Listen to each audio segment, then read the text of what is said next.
Nagrado Reichenburg se Festival gradov Posavje zaključuje.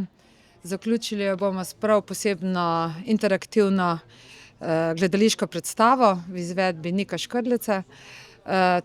Poimenovali smo jo Sprehod v preteklost, tako da v bistvu skupaj z njim bomo odkrivali zgodovino gradu in ugotavljali, kaj vse skrivajo prostori in sobane na gradu Reichenburg.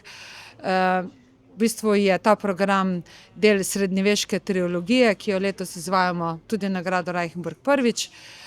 Tako da v okviru Festivala gradov Posavja se izvaja prvi del, potem na Noči utrdb 9. maja drugi del te trilogije in zaključek le-te na letošnjem srednjeveškem dnevu 22. avgusta na gradu Reichenburg.